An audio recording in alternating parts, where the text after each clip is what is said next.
Hey everyone, Butley here, and my superpower is the ability to look like I just got out of bed, no matter how or what time of the day it is. Welcome to my Morning. co-commentator patch. And my superpower is to look like I've been out of bed for hours, no matter what time it is. Together, we fight crime. No matter what time of day it is.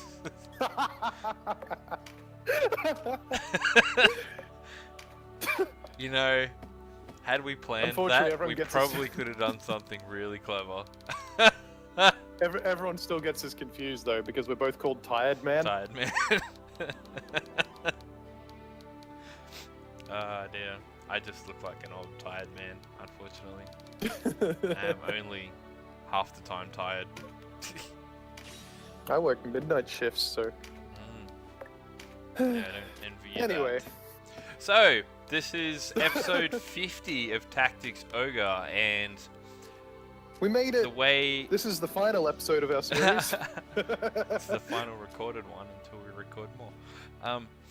Because it's such a significant milestone, you know, normally people like celebrate this kind of stuff, so we decided for the 50th episode to not do that. Yeah, we're gonna keep on training. This is a normal, boring training episode. Actually, as training episodes go, this one is one of the more interesting ones.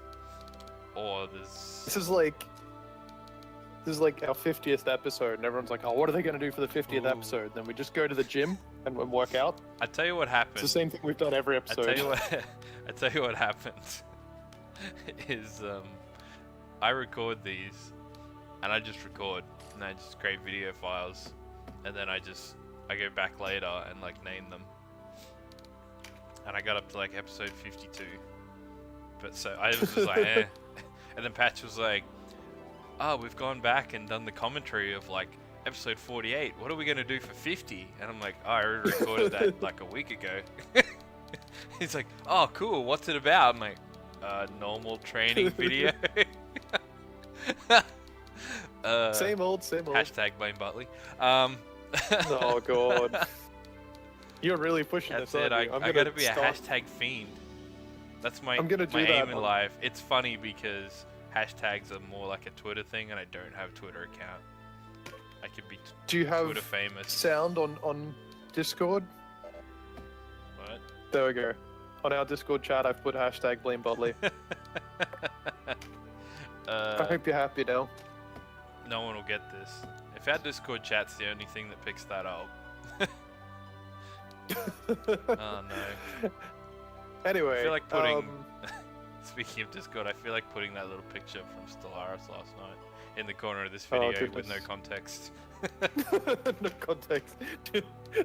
Well, I'm not even going to say what the video, what the picture is. A 50th video special is a heap of images from former jokes that have no context. Oh God. Channel memes. Yeah, put the frog there. No. I've scrolled up a bit. Remember our battle plans in Stellaris? I drew a line.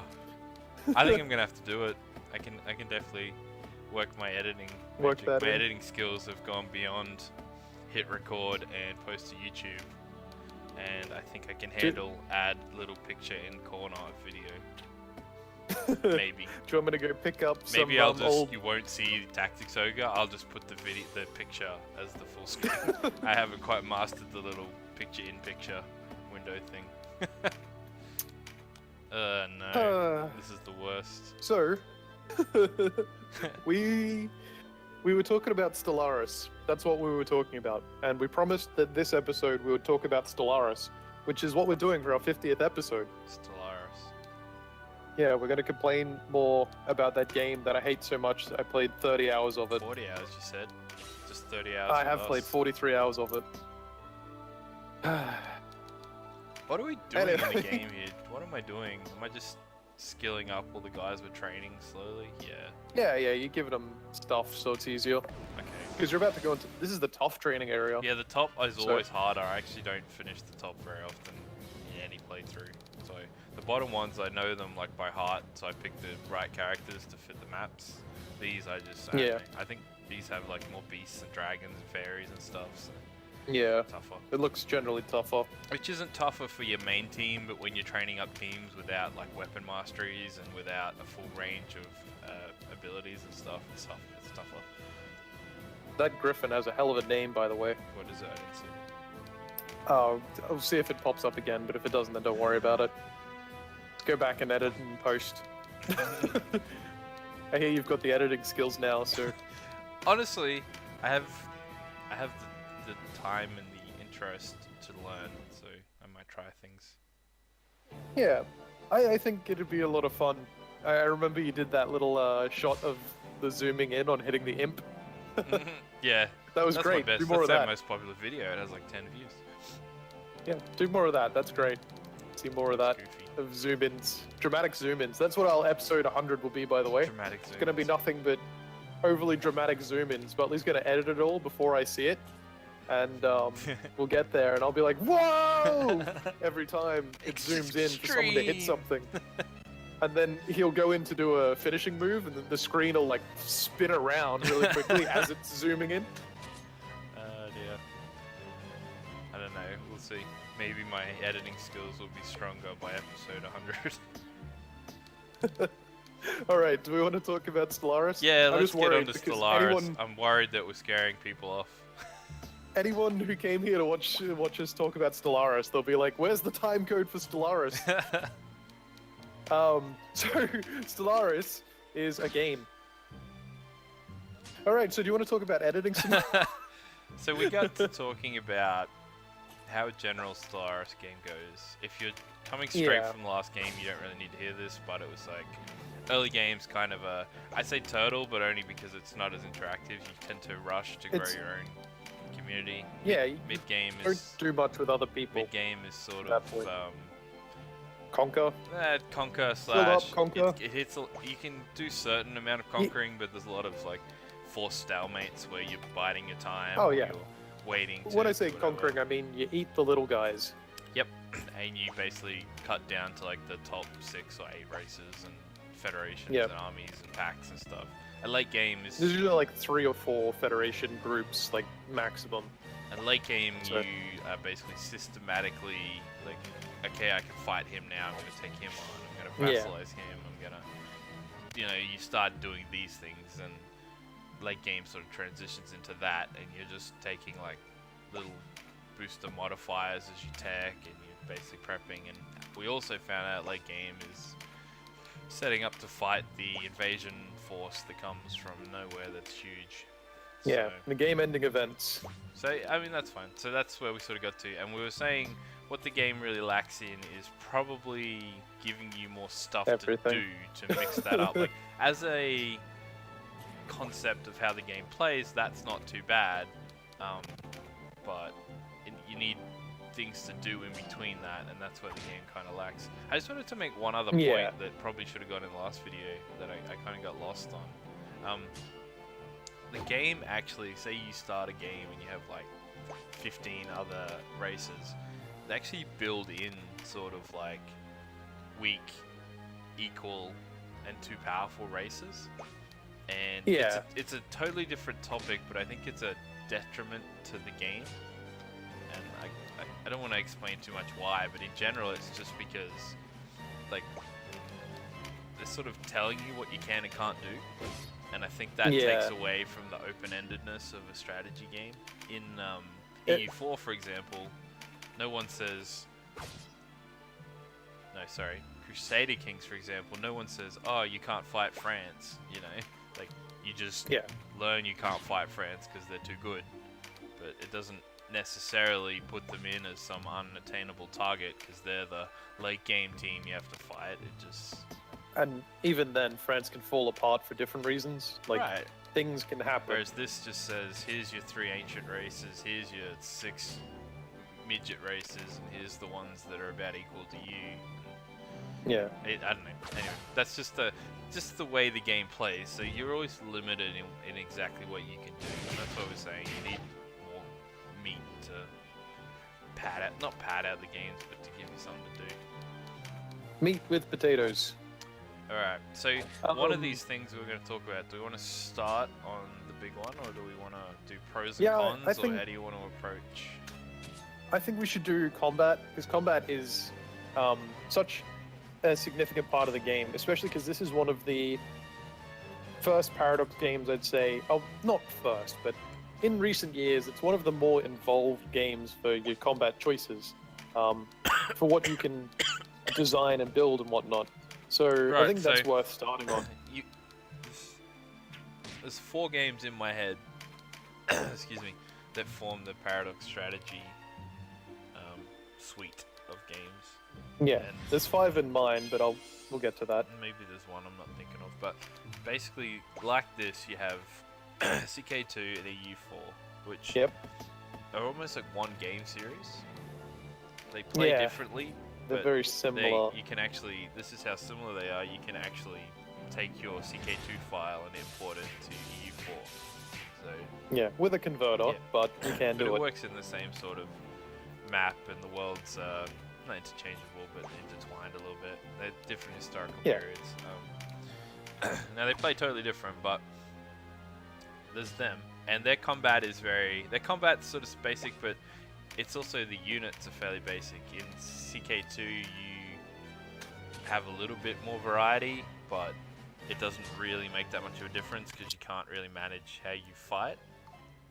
Yeah, you have an army, and that is it. And in And EU4, you basically just have like tiered armies. So like you have infantry level 1, Well- infantry level 2, blah blah blah. And yeah, you have 3 troop types. You got your but infantry, I'm not trying to go into artillery, too and much cavalry. detail, But just, like, yeah, but the fundamental thing is like you build a composition of unit.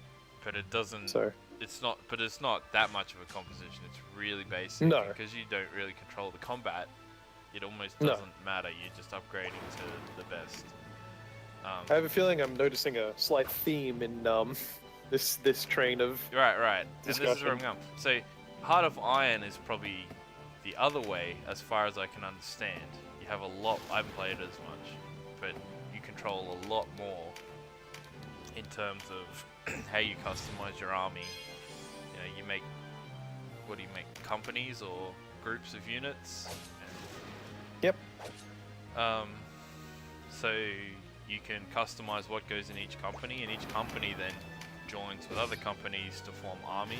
So your armies. Yep. are Basically. quite- Now I haven't really played much of that, so I'm not sure on the combat side of things, but I assume it's similar. Combat's a bit It's funny, but yeah, yeah. it kind of mashes that v that, and but you don't really manage it or create. I guess I know in Heart of Iron you create like invasion strategies or combat strategies, but I'm not sure it works on like a micromanagement level. It's just general Well- sort of flanking or Well, for reference, we're talking about the most recent version of each game. Right. So in Heart of Iron, we're talking about number 4, where what you do is you basically draw a line in the sand in your opponent's territory, and your army tries to get there. And basically, it just comes down to numbers, composition, things like that, right. So Um, there's a little bit of to strategy, see whether or not they succeed. but you're not Yeah. actually specifically like managing the fight, I guess. Yeah. And so then, did you have another game? What other game? were you So- thinking of? Well, the other one I was going to bring up is Victoria. Ah, yeah, I played that one. Victoria 2, and neither. I haven't played it either. But from what I understand, I don't want to say it's widely considered, but it is considered one of the more involved Paradox strategy games because there is a lot more management involved in it. And it's sort of like the last of the greats, if you know what I mean, where it was the last one where you had that level of management before CK2 came out, was simpler, but hit a huge audience, and they started making these sort of more accessible grand strategy games. And so we go from there to Stellaris, and the point that I'm trying to make is that Stellaris seems to have the best of all those games in the sense of how you can customize your fleet and your ships and your armies. You do specific text for specific weapons, and you can completely ignore certain weapons or weapon types or parts or equipment if you don't want them. And then you can customize the size of your ship. You can build them with different like missiles, or you can build them with kinetic-based weapons or lasers. You can focus on like having higher energy generation so that you can fit more on a ship, or you can just say, nah, don't worry about it, I'll just use less energy components. You can build shields, like there's more. You can customize your ships. Yeah. And as you get bigger ships, you can customize it more, but the smaller ships get more options as you get more tech as well. So you can like, you start off with your corvettes, say with lasers on them, but later on you can add like missiles and torpedoes as you unlock that sort of tech. And the point is you can customize your ships a lot more, but then you still can't control the combat, and it's almost a complete loss of opportunity. It's sort of like, because you can't control the combat, what you end up doing is just picking the thing that does the best, which has been, like, it's fluctuated a bit. Our good friend Warlemming actually looked this up, and he was telling me about it. And he was telling me at one point the strategy was just to build corvettes and nothing else. Because at the time, corvettes, because of their dodge chance and because of, you know, their numbers, their cheapness and everything like that, they were just the best thing to build. You build mass of them and they win. And then it changed when they changed the game to be the best thing to do was just to build big ships, cruisers and battle cruisers, and give them the biggest guns, like the largest size, longest range weapons, and only give them kinetic ones and ones that were really good at destroying shields, which is a specific laser. And that was the strategy. And from what I understand, it's gotten a little better since then, but the game is still plagued with this sort of same issue where certain things are just much more dominant than other things. And that's because, yeah, like you said, you can't control the combat. Not being able to have that sort of choice means that you can't direct your forces to act in certain ways. Like, in an ideal game, you would be able to order certain troops to stay back and order certain other troops to go forward.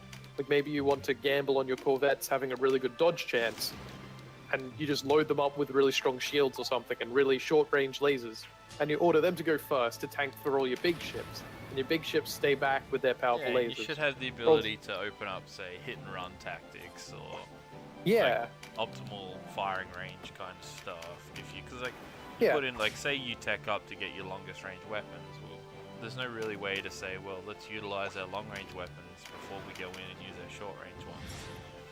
Yeah, it's actually specific ship types use long range weapons. Specifically, I think destroyers and battle cruisers try and use long range. Well, but this is the thing, right? So you have a destroyer, and you can set whether you want to put like a gunship or an artillery bow on it. So you put the gunship on and you get smaller weapons, which are shorter range typically. But if you decide I'm going to make an artillery ship, so say you put the gunship on and it's short range, it runs into fights, it chases after the corvettes and runs pretty much straight into the fights. If you put the artillery bow on it and get a longer range weapon, it doesn't just sit back and just use the artillery. It will use the artillery, of course, but it will still follow the same movement pattern and getting as close as it needs to, because the game does have better hit chance based on range, and it's like, in that case you specifically built that destroyer because of its artillery, and any short range weapons it has is like a second chance, or a lot, you know, it's like, okay, if something gets close, use your short range weapons, but mostly I want you to use this artillery weapon. And so that's my point, is that it just doesn't excuse me, it just doesn't quite give you that option to customize how your combat's going, how your fighting's going. And that's where it really gets stuck. It's like, it's cool having all this customization, and you're forever, like, it's fun making ships. It's fun saying, this is my cruiser that has like hangars and point defense. It's basically there to sit in the middle of my army and shoot out missiles from the sky so none of my ships get hit. But this is my cruiser where I put my own missiles on and fight back. Like, that's cool, having different types of ships. But since you can't really tell them to play that way, it's not as fulfilling, and you don't really get that fulfillment out of the fight. Well, why don't we briefly cross into talking about the comparison between this game, Stellaris, and Space Empires 4 is the game in question. which is a game we have played a fair bit of probably much more than Stellaris. But I'd say they both have merits and flaws, but I'd say in the scheme of things, Space Empires 4 is a better game, and it's because of customization. And I want to say, despite what Butley said about Stellaris having these options, in reality there is 3 types of weapons, and that is projectile, missile, and laser. And then otherwise you put on shields and armor, and then you put power on your ships, and that is the only things you can really control. Like, that's your only real choice, is your ratio of shields and armor and power, and then what weapons you want, and what size of the weapons. And that might sound like a lot, but the reality is it's not particularly a lot. Well, I think my point is that there's enough in there that if you were able to manage your combat better, and I don't mean like micromanage everything that's going on, but have some sort of impact on how your armada fights, then that would be relevant. Like you say, right now you kind of just put the best on, but if it was to the point where it's like, well, I need a laser to cut through the shields, and I need a missile to blow up the armor, and then you build ships around that kind of, you know, this is my balanced mentality versus this is my strike team that's all offense. But because you don't really have any say on the combat, short of quick go and butt heads with the enemy, none of that makes any difference. So yeah, there's not heaps of options, but I think there's enough that if you had the combat options, that I think the choices that they have, there's plenty. There'd be plenty to experiment with in terms of composition and strategy, if strategy existed. So, for a comparison, in Space Empires 4, at the start of the game you have only one gun, I think, maybe a gun and a missile. I can't even remember. That's the depleted uranium cannon, and from there you can search missiles, or you can research planetary weapons, or you can research, I think, more depleted uranium cannons, or you can research something else. And so that's 4 options straight away that you get just at the start of the game, and that's on the lowest tech level. The way I've that you get to choose, go into for your ships. You can go into your energy. There's 2 types of energy weapons, which is Yep. lasers. But there's 2 types, and I can't remember the trade-off. It must be like range versus damage, I think.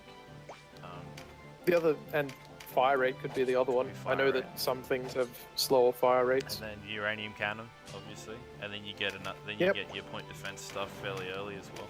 Like, you need to do a different tech, but like within like the first, say, 3 or 4 major tech periods that you have, because tech tends to come in waves, and so like within, I don't know, within say 20 turns or half an hour of starting the game, you're already looking at more than half a dozen different styles of weapons that you can put on a ship. Yeah, you've definitely had the opportunity to modify things. And the other thing in Space Empires 4 is a ship has a weight limit, whereas in Stellaris, what a ship has is certain slots. Say a corvette with your small interceptor, weapon system. They can have 3 small guns, and then they have a set number of other components they can have of shields, armor, and energy, and that's limited. Whereas in Space Empires 4, your smallest ship has, say, 150 weight in it, and you can fill that weight with whatever you like, be it thrusters, be it, whatever. You can put more thrusters so it flies faster, or you can put less if you're crazy. Yeah, no, it's good. And so you can build different. like ships with a lot more defense, for example, a lot more armor. Yeah, or just no defense and just go crazy and have a million guns. Like, it's really up to the player's choice. Right. And that's so impactful. Well, it's more relevant there because then you have combat strategies. Yeah, and that is the other thing about EU4, Space Empires 4, is the game allows you to automate or manually control battles because it's turn-based. But what's significant about the automation is you can choose your ship's formations and tactics, so to speak. And even in the actual battles themselves, you can leave it to automate, but you can tell them a certain tactic, like board the enemy ships or ram or, stay far, that sort of thing. And so there's a certain degree of control, even in a battle that you don't control, that gives you the option to, tilt the fight in your favor. And, I just can't stress enough this sort of thing. Like, that has such a big impact on the gameplay. It just makes all the relevant, say, teching and researching and building towards, and then customizing your own ships, which is fun, and thinking up crazy strategies for your different ships, that's fun as well. Excuse me. Being able to apply that then in combat, it makes it all relevant. It makes it feel like, I went to all that effort for some reason.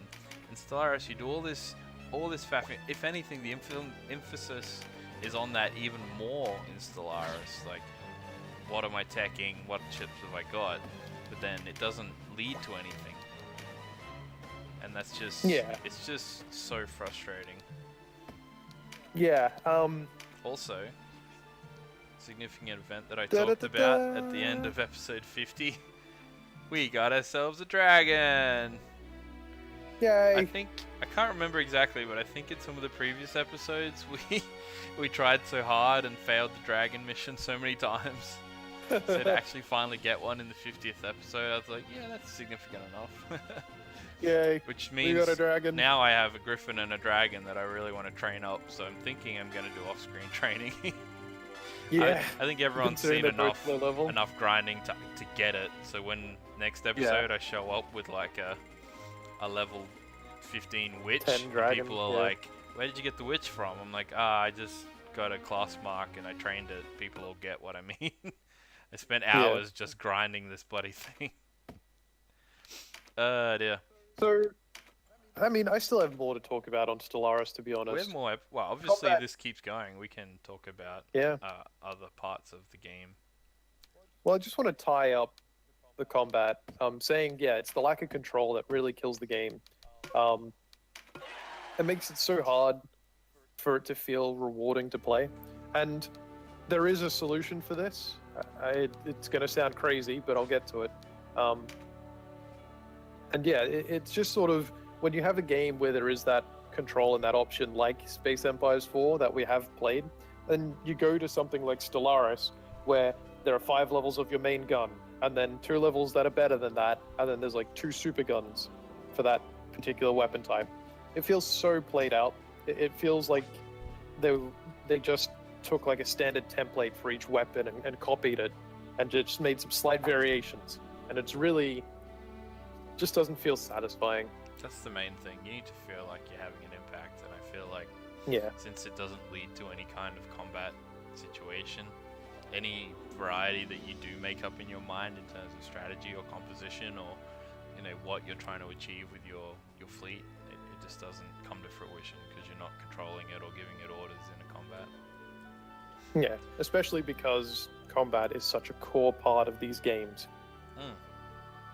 At the end of the day, that is what you need to do, because there's nothing else. You just need to grow your empire. Anyway, we're stalling because we're at the end of the video. Thanks for tuning in next time. Probably some more, no criticism without proper feedback. We'll probably look at what Stellaris can do better. Maybe. So hopefully some more positive things next time. But thanks for tuning into this one, and we'll see you next time. Yeah, see you next time. Bye.